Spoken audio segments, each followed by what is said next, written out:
Hi there. Come up on the porch. We're just sitting here watching it rain and talking about Louisiana. I'm Bruce Magee, And I'm Steve Payne.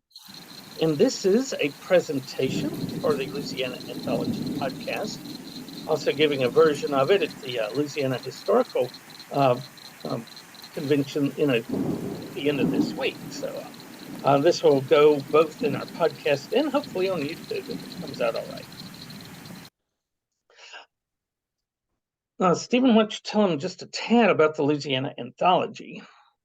Yeah, so the Louisiana Anthology is a collection of works written about Louisiana and often, though not always, by Louisiana authors. It's a collection of over 200 writings by over 230 authors and over 9 million words in the total website. We have, let's see here if I can blow that up a little bit. We have various kinds of works like novels, poems, a few dramas, short stories, as well as, let's see, I'm trying to see here. We also have a cooking blog. With over 1,000 recipes. Okay. Yeah, I'm having a hard time. I'm having a hard time reading that type. Right. I'll read it off. We've got a podcast with over 500 episodes and a growing number of lesson plans for teachers to be able to use our texts in their classroom. Today, you're going to introduce our topic today.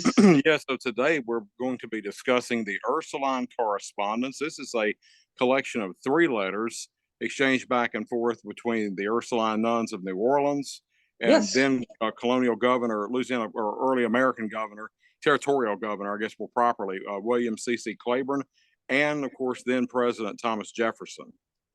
And these took place, we were noting how quickly it happened, Stephen. The petition was finished on June 13th. Claiborne wrote a cover letter on the 15th, and Jefferson responded either July 13th or 15th. Blazing fast for that time, you know?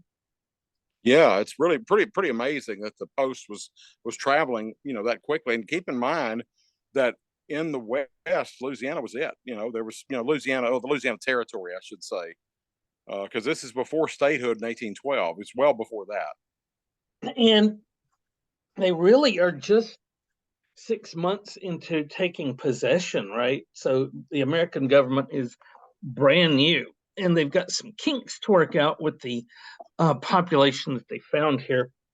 We found these 3 letters, and once we found out there were such letters, we wanted to put them on our website, and we found these JPEGs at the Library of Congress, and as you can see, it's almost illegible what they wrote at times. And so like digital Rumpelstiltskins, we took this straw and spun it into this gold.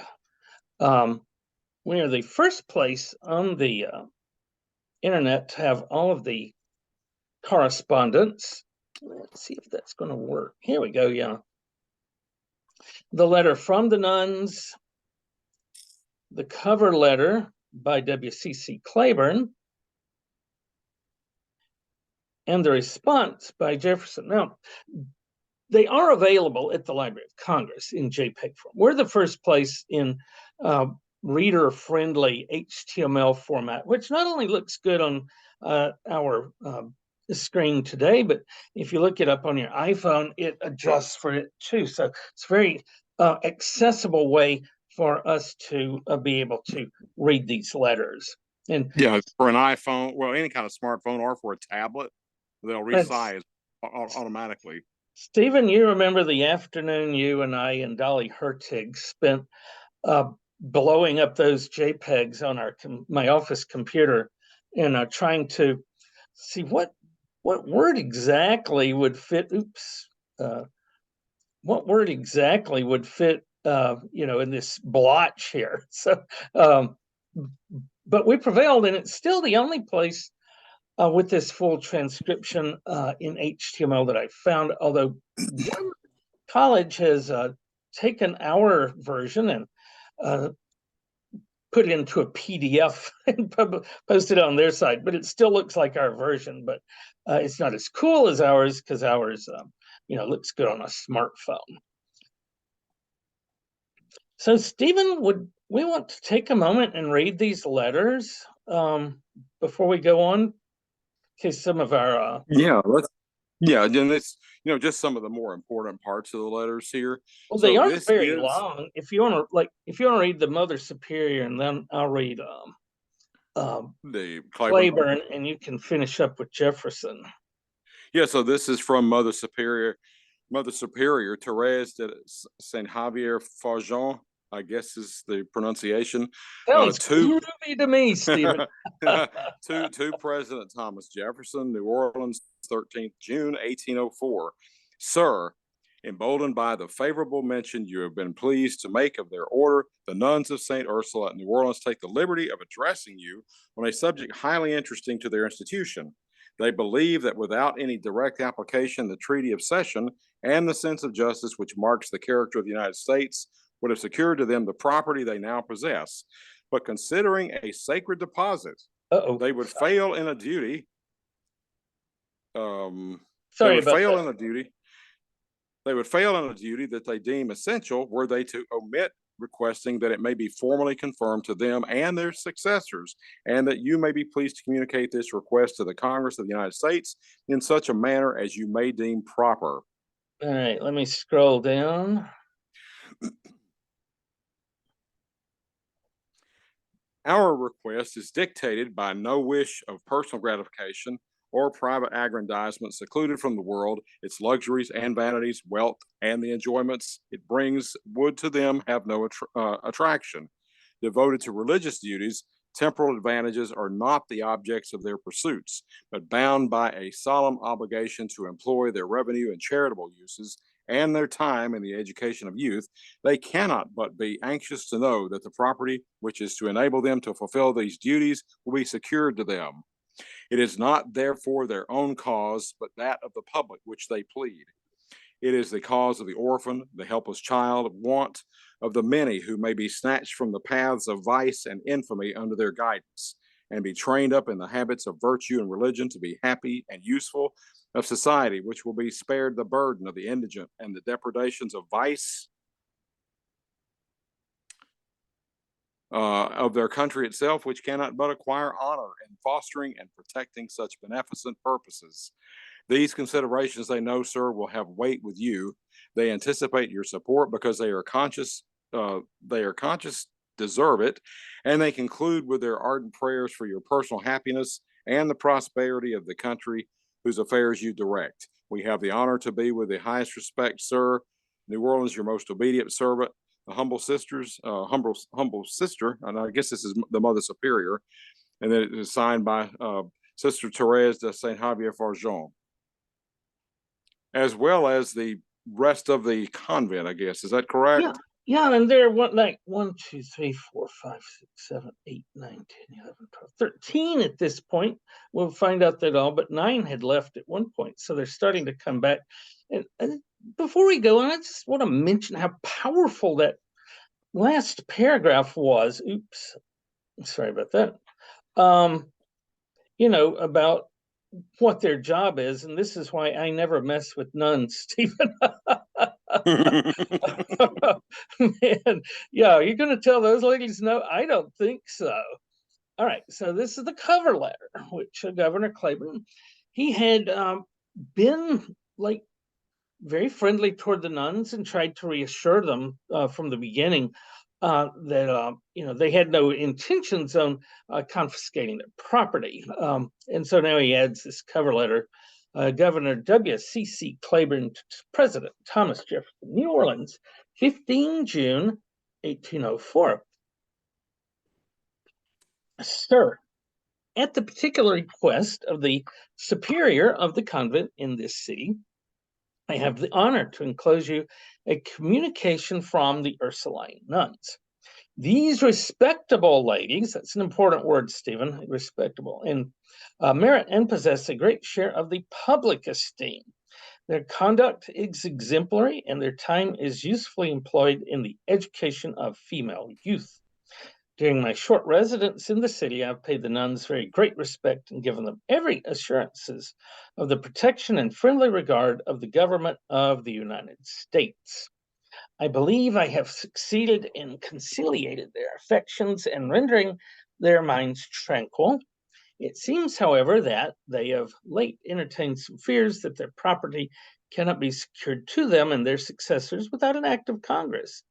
And I understand that it is on this subject they have addressed you. This city continues healthy and the American society increases rapidly. The lady and a family of my friend W. Price and several other genteel families from the United States have within 10 days past arrived in this city. I have the pleasure to add that Miss Claiborne is now with me, and she has reached this city on the 4th instant after a passage of 40 days from Nashville, Tennessee, with sentiments the most respectful. I have the honor to subscribe myself, your faithful friend, W.C.C. Claiborne. Stephen, we just don't know how to sign letters anymore, do we? It's very formal, but it's very conventional, early 19th century, epistolary speech. Really, this is the way they would have addressed a letter, but also the way they would have spoken. It was very high flown, right. At least to our ear, it's very high flown. Yeah, very formal. I like this stuff. Okay, and now the reply from Jefferson only a month later. Now it probably took a few more weeks to get back, but this is, he wrote it pretty quickly after receiving the letters. Yeah, so President Thomas Jefferson to the Mother Superior, Therese de Saint Javier Farjeon, Washington, D.C., 13th or 14th of July, 1804. And we'll skip that little passage right there. So he's writing again to the Ursuline convent.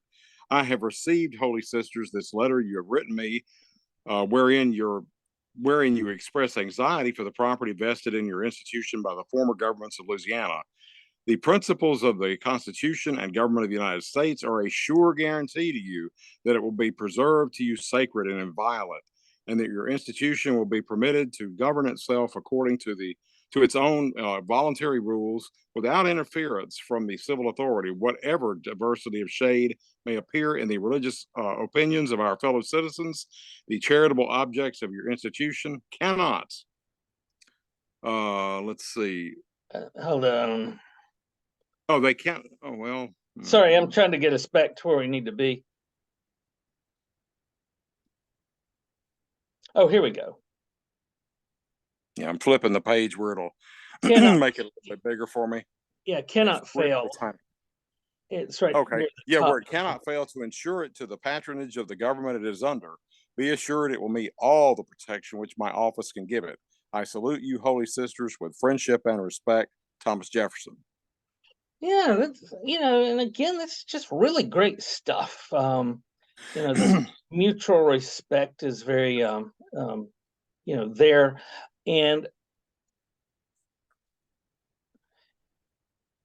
he's laying out the proto version of the separation of church and state, of course. Yeah, these are the parameters. This is the parameters that he's trying to lay down, because this is, you think about it, people that wrote the Constitution, and they're still, a lot of them are still around.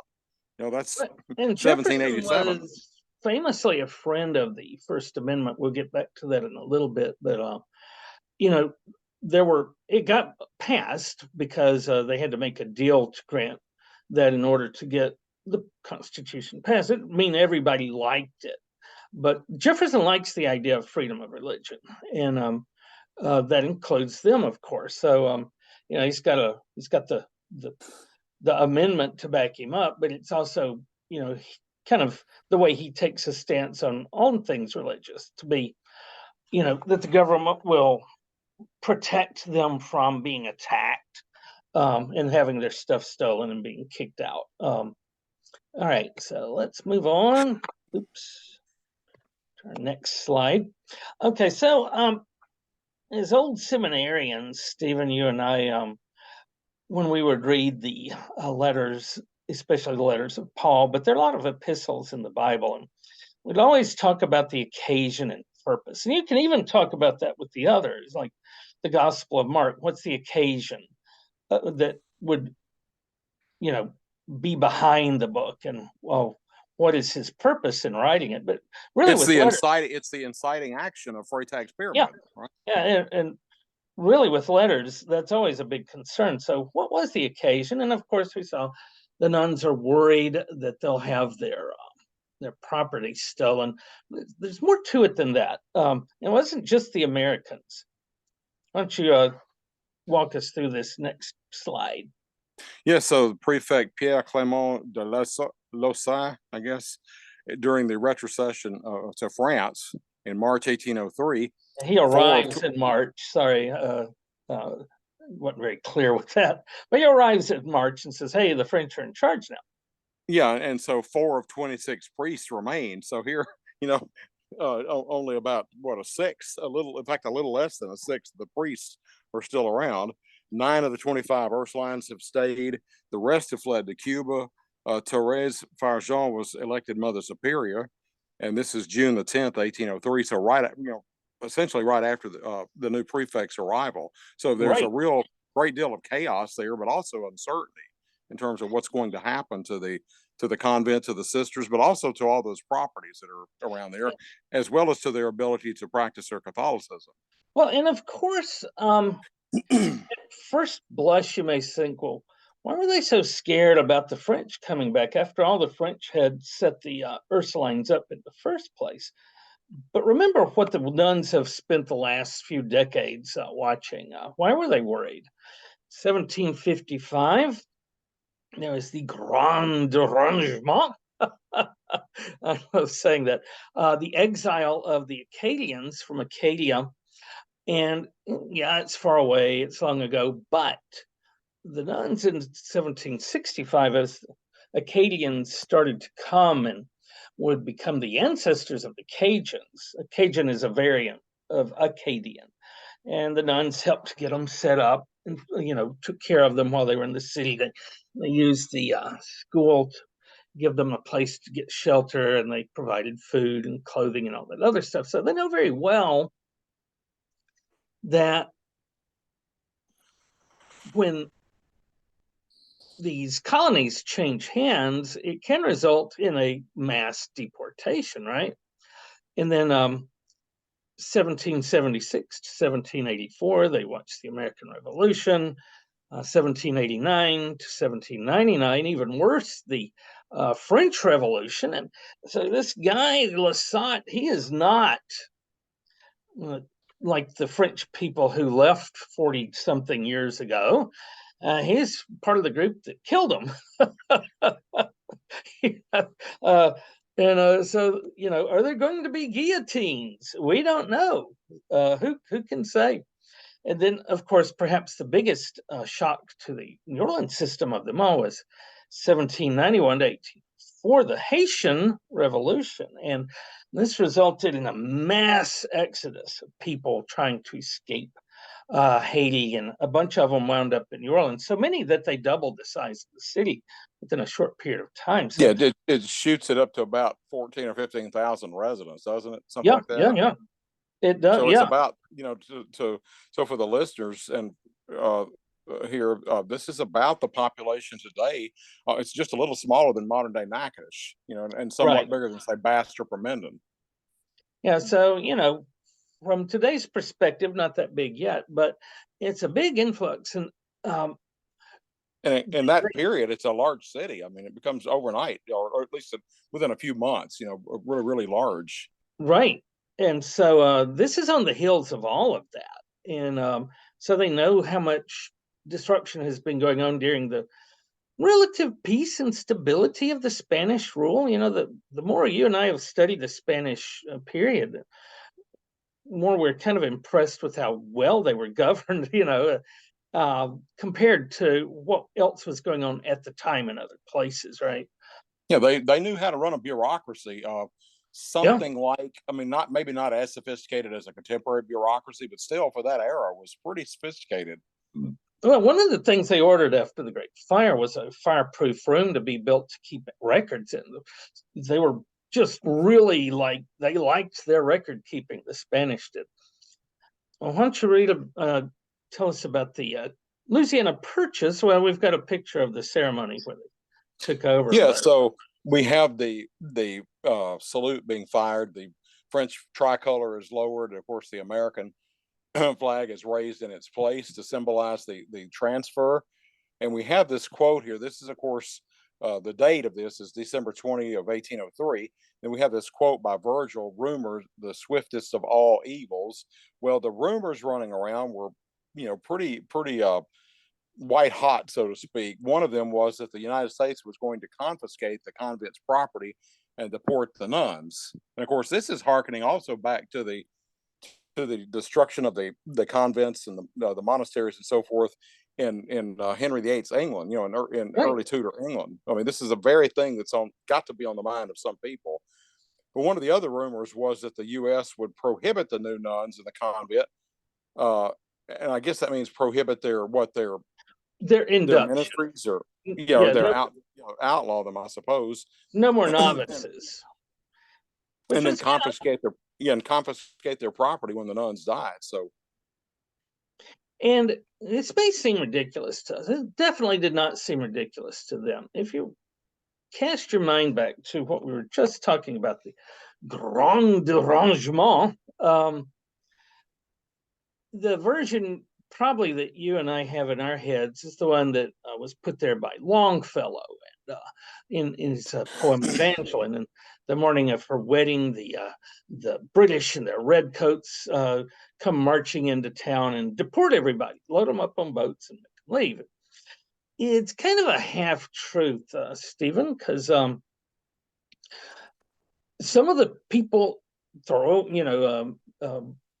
forcing the French-speaking and formerly French citizens onto boats. Some of them were regular troops from England, but there was a pretty good number of their colonial militia there as well. At this time, the 13 colonies are still, part of Great Britain, and they help to round up and deport the Acadians, and I'm sure some of them were looking forward to taking over their stuff. And once we get rid of these French people, we can take over. Houses are empty and churches not being used, and fields lying fallow, and we can just take over. And certainly the United States did plenty of that, and they were totally capable of loading you up on a boat to deport you to Cuba, or making you walk to Oklahoma. The Trail of Tears. Yeah, and, keep in mind too that two centuries prior to this, I mean, back to the 30s, roughly 1730s, 1740s. This is the time of Henry when he's making his break with Rome, because Rome won't allow him a divorce. And so that's when they go in and go after the Catholic churches. And the French Revolution, frankly, was a secular revolution, and I think over time they came to some accommodation with the church. But at first, the church is a ginormous piggy bank, and we can go in there and get all their stuff. And I think the French Revolution was more like their new religion, quote unquote, secularism. And in the American Revolution, because of our First Amendment, it isn't like forcibly secular. We don't try to stop women from wearing, what's the thing they call the head covers?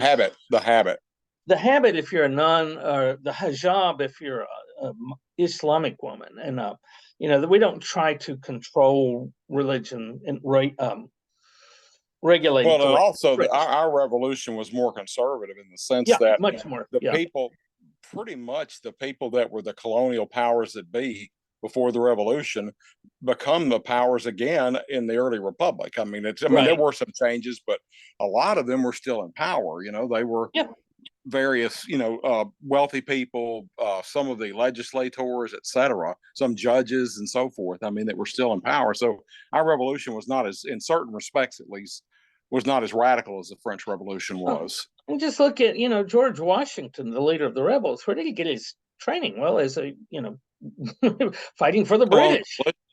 Right. Okay, so we did this. So Claiborne's been trying to reassure the nuns, but their concerns resurface when a district commandant temporarily closed a Catholic church to quell a dispute between two rival priests and their adherents. So, I'm totally used to Baptist churches getting in these kind of scrapes. Who knew the Catholics could do it too, Stephen? But they quickly gave the property back to the church. They weren't confiscating it to use it for themselves. They were just the commandant was afraid of disruption. These disruptions, civil disorder. It could quickly become riots, especially in a time of handing over from one form of government to another. Yeah, confusion and so forth quickly become chaos. I mean, that's probably their thinking. Right.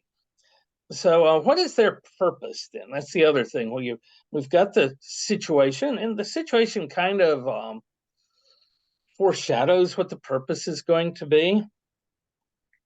We first wanted to look at the basis of their argument. What's the reason they give for why they should be able to receive the support of the government for them to continue to exist? You want to talk about ethos a bit? Yeah, so it is the cause of the orphan, of the helpless child of want, of the many who may be snatched from the paths of vice and infamy under their guidance, and be trained up in the habits of virtue and religion to be happy and useful, of society which will be spared the burden of the indigent and the depredations of vice, of their country itself, which cannot but acquire in fostering and protecting such beneficent purposes. As far as it goes, a pretty noble kind of a purpose. I mean, and it's very much, it's an appeal to respectability. Yes. And, ethos is, if you've spent 20 years teaching freshmen, I think I've just rounded 30 years teaching freshman English. The three basic approaches you can give to arguing why your argument should, or to supporting why your argument should be accepted. Logos, the logical argument, is based in the subject matter. So that would mean bringing in, say, the First Amendment, had they really been that familiar with the Constitution. Pathos is the appeal to emotion. I think there's more of that, and then ethos is to their own ethical position in that society, and they're able to report that no, we're not doing anything for ourselves. We're trying to take care of these girls so that they grow up to be respectable members of society and not prostitutes, frankly. Depredation of vice, I think it's no big leap to say they're thinking of prostitution, right? Wouldn't you agree, or do you yeah, absolutely. Yeah. So and just raucous living too. The so-called women of the town who were prostitutes, and just as well as just really, like what would have been talked about in the time of Shakespeare, the fishwife, as a for example. These low class type, what they would have perceived as low class people. Yeah, and Steve and I have been talking about, or before we talked about that, that respectability politics comes all the way through, protests like back during the 60s, black activists would put on their Sunday best to go out and have dogs sicked on them, and or do sit down protests like in a cafe or a restaurant, like for example a Woolworths or someplace. You go and sit at the cafeteria at the table there, and you're wearing a nice suit, or the women are wearing a nice dress, so they're going to church. And sometimes they would be sprayed with water, dragged off to jail.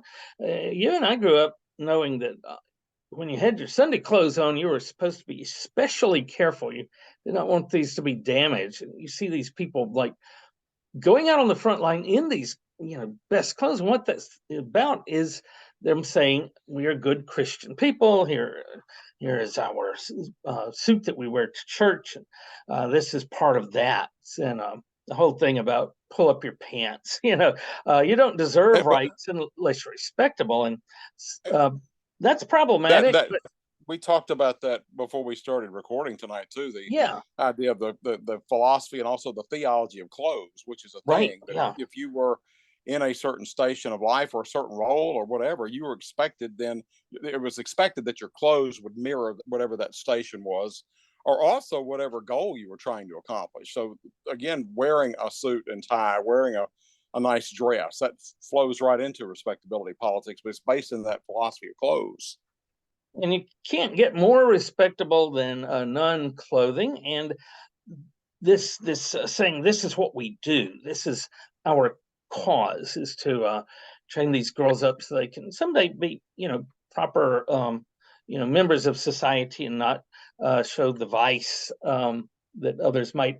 This was brilliant on their part because there was ongoing preoccupation uh, in the among the early political leaders. Um, Kind of related to this story where Ben Franklin was leaving the Constitutional Convention for the last time, and a lady asked him, "Well, doctor, what have we got? A republic or a monarchy?" "A republic," replied the doctor, "if you can keep it." Now, what does that mean? Well, this is a theory about republics. A monarchy, the virtues you need are what? Obedience and shut the, shut your mouth and do what I say. A republic is Behave like a subject. yeah, and we are taking these subjects and trying to turn them into citizens, and a citizen has to govern themselves in order to take part in the government of the country. And of course, the position of women as citizens was problematic at the time. They didn't get to vote, but certainly, an ongoing preoccupation of the patriarchy is the sexual morality of young women. Um, I mean, still today, right? Certainly at the time. So where are you going to get citizens? You're going to get citizens from having very respectable mothers who teach them what they need to know. And Yeah, education is central to the yeah, idea of not only the good, but really the effective and the healthy republic. You've got to yeah. have an educated citizenry. And so you need an educated especially educated in the ways of virtue, but being able to read up on national events. You need all of that in your women too. So they're very close to being citizens already without having the rights thereof. Yeah, it's a much Franklin, more circumscribed idea of the republic than what we have today. oh, But totally still, they're moving towards that. But it's a long, slow process. Needless to right. say. But the argument for sending girls to school is so they can grow up and become wives and mothers and teach their sons. And so you're already on the path, right? Because it's these women who have been trained, who've been educated, who will grow up and demand their own rights. And so Franklin also said only a virtuous people are capable of freedom. As nations become corrupt and vicious, they have more need of masters. And one of the last things he published was an autobiography. At the heart of it is a list of 13 virtues that he trained himself to have by focusing on one virtue a week for 3 months and then starting over. And he sets it up as a model for his reader. And his argument to them is this is so you can get ahead. But what I think is also in his mind is I need these people to be virtuous so they can be good citizens, so the country doesn't dissolve. And so he had to come And up it's with a way open of, that the idea of the citizens open to anybody if yeah, they follow basically the path that he's followed. And I mean, you can right, see too how somebody like H.W. Brands, and this plays to not only to Franklin but to what we're talking about with the Ursulines. When H.W. Brands writes his book, First American, about Franklin, his biography of Franklin. Franklin is the first American for Brands in the sense that he is the original American, or the initial American, if you will, but he's also the preeminent American, as in first American. He's the model to whom everybody else looks. And so if you Right. want to be a real American, you act like Ben Franklin, right? I mean, Yeah. this is kind of that's what's being schooled into people. And this is also why you get basically what amounts to a secular hagiography with people like Franklin and Washington, and who else would be one of those, Jefferson, even to an extent. They're And being set up as secular saints of a sort. and Franklin, he spread this message, and what was it, Poor Richard's Almanac, and it was is famous for its pithy sayings. People Yeah, still yeah. use them today. And So also anyway, in his life as well, his dress, his speech, everything. I mean, he was modeling what it meant to be an American and to be a citizen, and also to be a thinking or rational being, because this is in the very much the Enlightenment, and so he's behaving as a rational being. yeah, the vir in virtuous is the Latin word for man, and virtus virtus is where we get the word virtue. Originally meant manliness, and there's a famous portrait of Ben Franklin in France with the word vir under it, vir, which he is the new man. That's just exactly what we were talking about, not just American, but kind of the Enlightenment man, right? Yeah, The yeah. new It's model. rethinking. It's rethinking the idea of what it means to be human. I mean, it's a Yeah, radical. It is a radical. The Enlightenment as a project is a radical rethinking what it means to be human. Not just human, but also then how you relate to your government, to your society, to your neighbors, to institutions, etc. well, and if you look at that list, it's all about that, right? And he's trying to not only be a man, but a new man, as in we need new people, more people to do this. And I imagine there's still people practicing those Franklin virtues down to this day who've tried that experiment on themselves. Certainly not you and me practicing the It's virtue of silence. but it's kind of a, as you and I talked before we started recording. I mean, it is a very early American version of self help, Yeah, and he not invented. in the old fashioned way of self help that even was around in the Renaissance. When you see these books of courtesy and that kind of thing. This is self help for the citizen, which is Yeah, again a real break with the past. It's not self help for the subject who answers to a monarch, a queen or a king. It's a self help for a citizen. right. And so you can see this. This is a huge thing. Like they study the ancient Romans because their idea of virtue, and we based our republic on theirs. So we based our idea of virtue on theirs. But you can see how the nuns have hit on something very deep and powerful and long term. Like we are here to make, you know, basically citizens, train these little girls to become citizens, and for now the mother of citizens, but that will become the basis of women getting the rights. And you, it's rhetorically very powerful. Okay, so now let's get to the It's request. You want to also read over that? poetic. It's also Yeah, poetic because this is the first oldest women's school in the United States, right? yeah. So again, Oldest it's girls' somehow fit. school It's fitting and it's poetic for it to happen right here in Louisiana. and oldest integrated school. Like they had in addition to white girls, they had black girls, Native American, mixtures. So it was quite a forward-thinking institution in that respect for the day. So, do you want to tell our folks about the listeners about the request? Yeah, when my screen disappeared. Okay, here All we go. right. So the request says that that is to say the Ursulines, they believe that without any direct application, the Treaty of Cession and the sense of justice, which marks the character of the United States, would have secured to them the property they now possess. But considering it a sacred deposit, they would fail in a duty that they deem essential were they to omit requesting that it may be formally confirmed to them and their successors, and that you may be pleased to communicate this request to the Congress of the United States in such a manner as you may deem proper. And I would just make a note here that there's a bit of weirdness, like you see omit with two M's, and you see and the ampersand, the little and mark, and we left this like pretty much as far as we could, exactly like we found it. So this is a direct transcription from, how old is it? 220-year-old letter.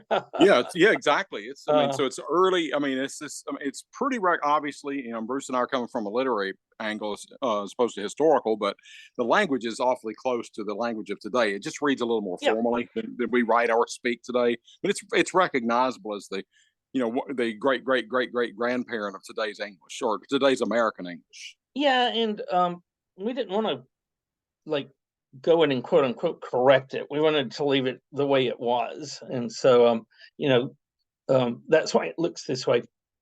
Anyway, if you study what they just said, they are asking number one to keep their property. They should consider it a sacred deposit.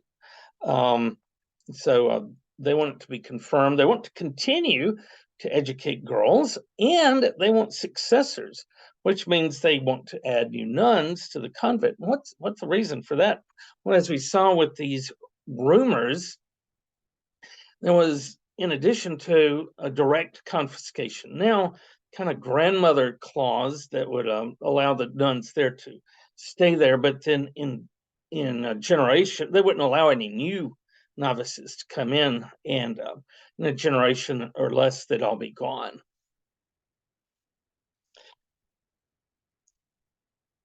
So we've seen their letter. Let's take a look at Thomas Jefferson's reply.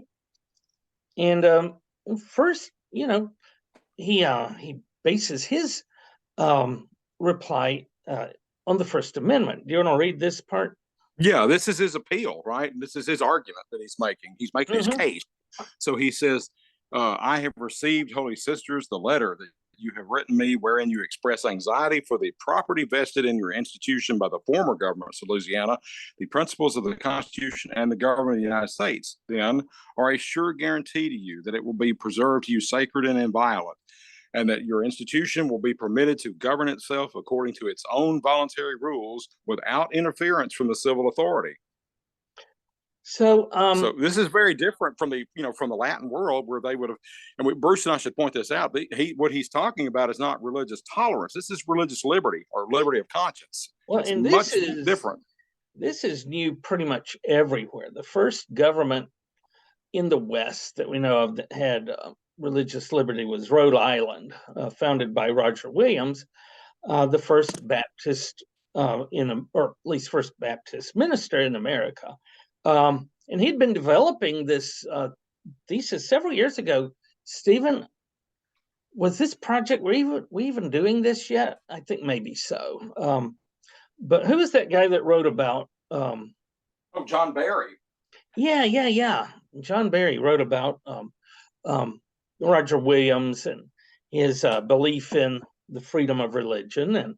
And this was not in the original Constitution.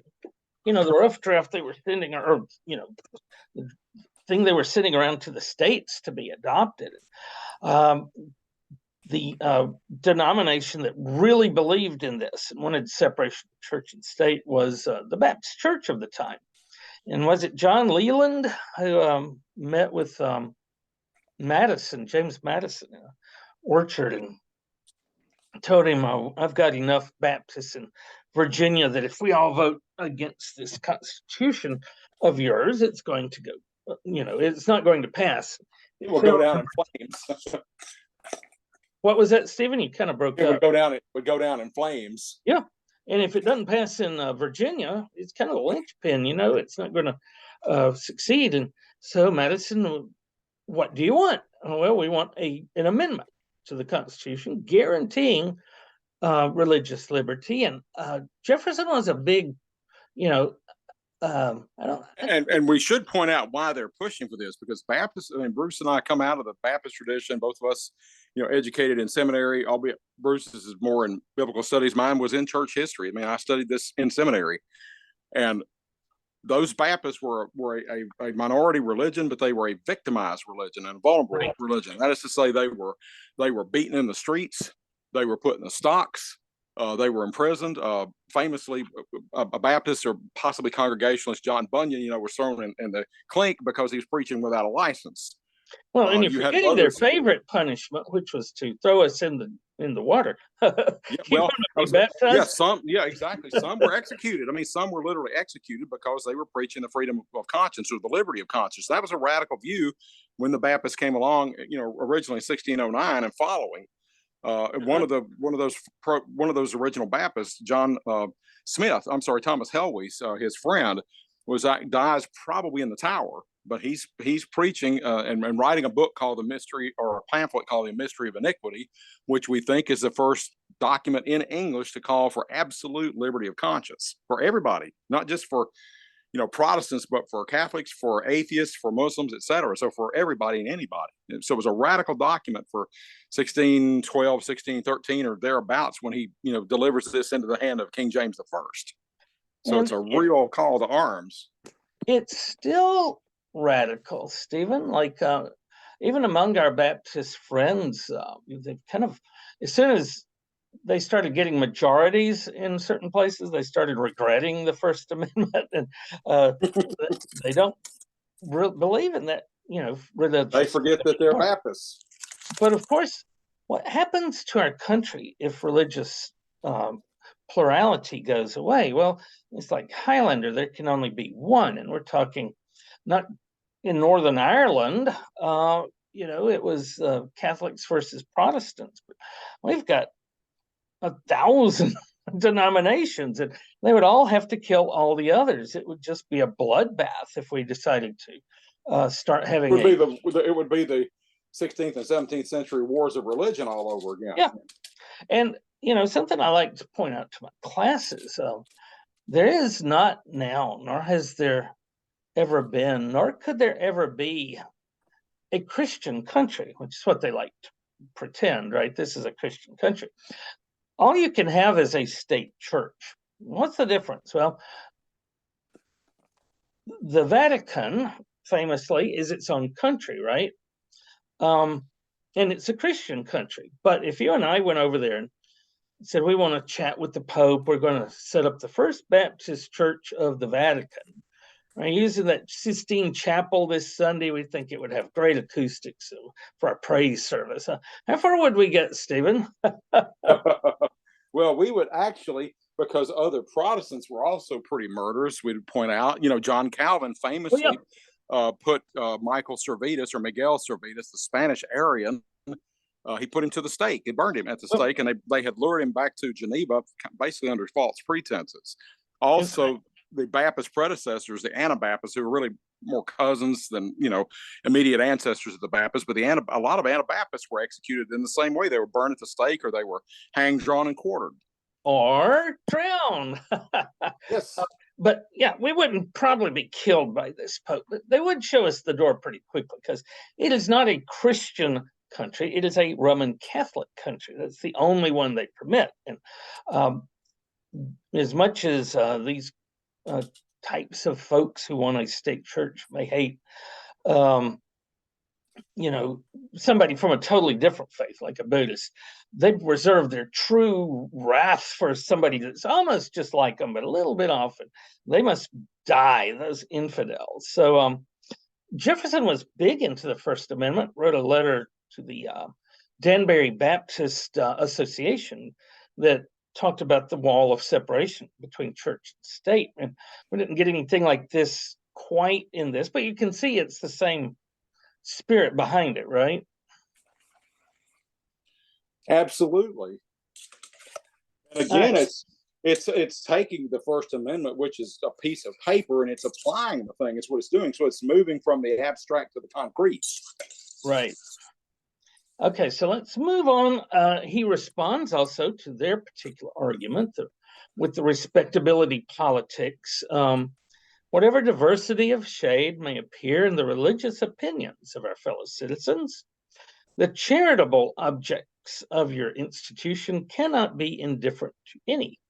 Its furtherance of the wholesome purposes of society, by training up its younger members in the way they should go, cannot fail to ensure it the patronage of the government it is under. Be assured it will meet all the protection which my office can give it. So there wouldn't be no more state church. You're not getting your money from the United States government. But you will get protection. You will get us, the the troops that are quartered there. They are going to protect your property, which is a big thing. And by protecting the property, they're also going to protect their mission, right? They're going to be able to continue to do that. Continue to have their school. So again, it is a very different view of the roles both of church and state and how they how they relate to each other, right? Yeah, the much different from what church you get in an old monarchy. Yeah, throughout the Middle Ages, the church and the state were kind of, the church was a branch of the state, and the state was a branch of the church. And they would contract with the nuns. Okay, come here and build a hospital. With the brothers to build a school or whatever, and the money came from like the IRS or whatever they had in place of the IRS in that country at that time. So they're going to have to raise their own money, but he's going to make sure they have the protection of the state for their property, so they aren't going to have their stuff seized and have themselves, exiled. So what was the result? We see that and Jefferson moved to protect him, but I don't think there was any immediate law passed by Congress. Eventually, though, do you want to read this next one? Yeah. So in 1818, the Louisiana State Legislature recognizes the Ursulines as members of a religious institute and affords them rights and privileges. So this is very much what they want. And why did it take till 1818? Well, until 1812, we didn't have a state government, right? And so they got it done within 6 years. So exactly, 6 years into statehood, which is kind of early on. You think about it. I'm sure. I think it's not till 1840 some odd when white males get the right to vote, or any what is it? Is it white male suffrage or whatever they call it? But you don't have to be a property holder. You're just a white male. Yeah, I heard this great story on This American Life a few years ago. This doctor was he was a doctor of rare hemorrhagic diseases, tropical diseases. But this rather mysterious call, they were vetting him to see, if he could handle this. They had an older lady who was very sick and needed his attention. Well, it turned out to be Mother Teresa. And so, it's a very long story, but just this one part of it, these nuns pick him up in a station wagon full of nuns. He's like, they're taking him to the airport so he can fly over to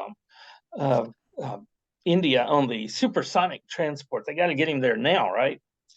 And he says, "Oh, ladies, I appreciate it, but you don't have to all come with me." You don't understand. We've got you on standby. We've still got to get you on that plane. And so he said the nuns looked at that line of people, waiting to get on the plane, and with the instinctive knowledge, they zeroed in on this one guy that had to be a parochial school when he grew up. He's been raised by nuns, and they get around him and start telling him what they need. And he's like, "Well, I need to get over it." No, you can just give up, dude. And so the doctor got his seat on the plane, and Mother Teresa lived for another couple of decades. But I'm sure those Ursulines knew how to lobby the Louisiana state legislature when they needed to, right? Sure. I mean, well, and in those days, Louisiana very much was a Catholic majority state. The overwhelming number of Louisianans, probably in the legislature as well, would have been Roman Catholics, and the Protestants would have been a very distinct minority. Because you think about it, that's just when Central and North Louisiana are opening up to a lot of settlement from people like my family coming as far away as South Carolina and Georgia. I mean, those people are just beginning to flow or kind of trickle into the state before it becomes a real flood, by 1855, 1860, right before the Civil War, when there really are lots of them coming in. At this time, Yeah. it's not that many statistically. Well, and people had been coming in from all over, but they'd been kind of gone through the creolization process. If you learned French, if you went to the Catholic Church, maybe not you, but your kids or grandkids could eventually be recognized as Creole. But you had these Americans who came in and never assimilated. They wouldn't learn French. They wouldn't go to the Catholic Church. They had all these other American ways that just put them at odds with the Creoles.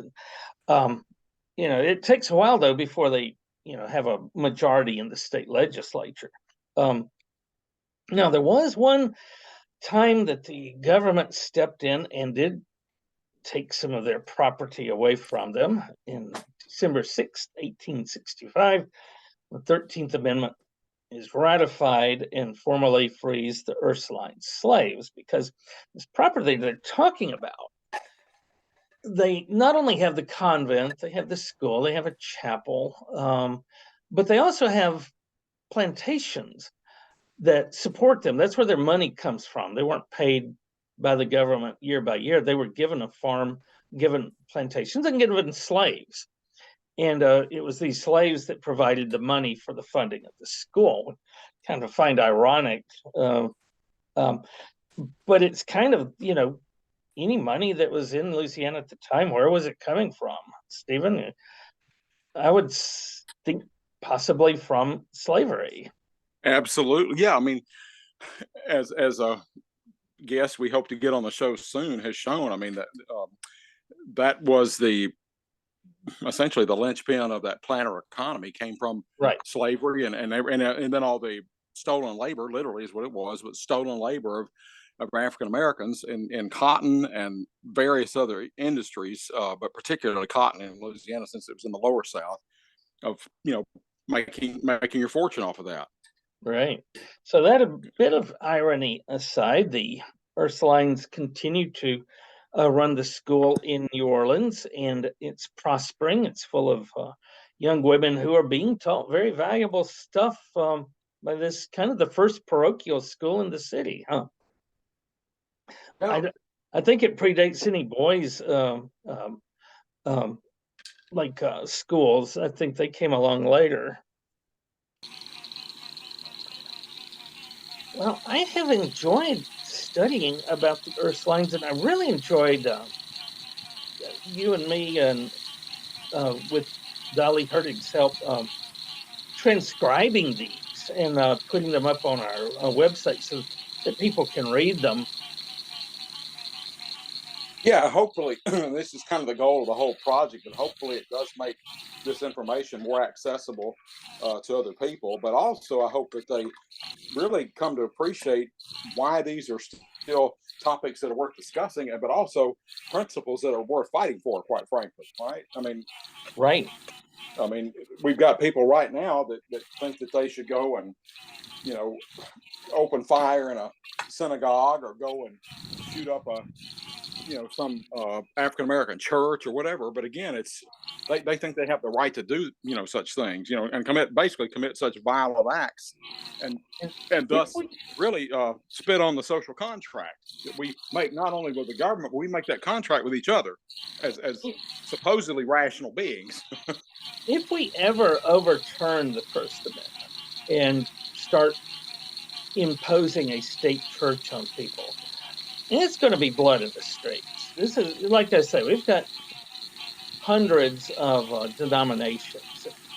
There would be all kinds of, carnage, as you felt like you had to, burn down your neighbor's church to keep them from getting the money that you want for your church. And do we really want the IRS to be the government branch that selects what churches get their money? If it's a state church, then the money comes from the state. We'll have and who's going to determine which who's going to determine basic things, as a, for example, that which liturgy or order of worship or whatever is the acceptable one, or which, Yeah. which Bible we can use, right? I mean, Right. I mean, the problems that would be created by, jettisoning the First Amendment would be much more than the problems of trying to live with the First Amendment and reinterpret it for each generation. Right. Totally. Well, for the Louisiana Anthology podcast, I'm Bruce Magee. And I'm Steve Payne. We certainly want to thank all of you for listening to this presentation. Do go back and read these particular documents, but again, pay attention to what we're saying. We have a friend who's going to speak, do kind of a follow up to our project, kind of a sequel to it. And again, take these words, not so much what we're saying seriously, but the content of what we're saying. Take that seriously, because again, these are principles worth fighting for and principles worth holding on to. So again, thanks to all of you for listening in, and we hope that you'll join us for next week's edition of the Louisiana Anthology podcast. Bye for now.